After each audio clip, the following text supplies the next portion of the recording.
দুপুরে আজকে আহারে ছিল শাক ভাজা, উচ্ছে আলু ভাজা, আলু পটলের তরকারি, মিনিকেট চালের ভাত, বেলে এবং মৃগেল মাছের চানা মাছ দিয়ে, আর এখানে চিংড়ির মালাইকারি আর ভাপা ইলিশ। প্রথমেই শাক ভাজা দিয়ে ভাত খেয়ে নিলাম। এই যে দেখছেন শাক ভাজা, প্রথম পাতে শাক ভাজা দিয়ে ভাত খেতে ভালোই লাগে। তারপরে তেঁতোর তরকারি, উচ্ছে আলু ভাজা দিয়ে খানিকটা ভাত খাওয়ার পর আলু পটলের তরকারি গরমের দিনে একটি খুবই উপকারী সবজি।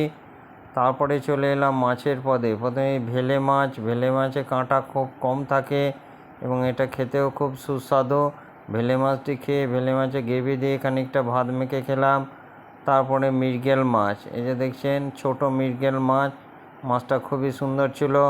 তারপরে চলে গেলাম আজকের মূল আকর্ষণ, এই যে ইলিশ ভাপা, ইলিশের গ্রেভি দিয়ে খানিকটা ভাত খাওয়ার পর ইলিশ মাছটা খেলাম। বছরের প্রথম আজ ইলিশ মাছ খেলাম। ইলিশ মাছটা খুবই সুন্দর ছিল আর খুব সুন্দর টেস্ট।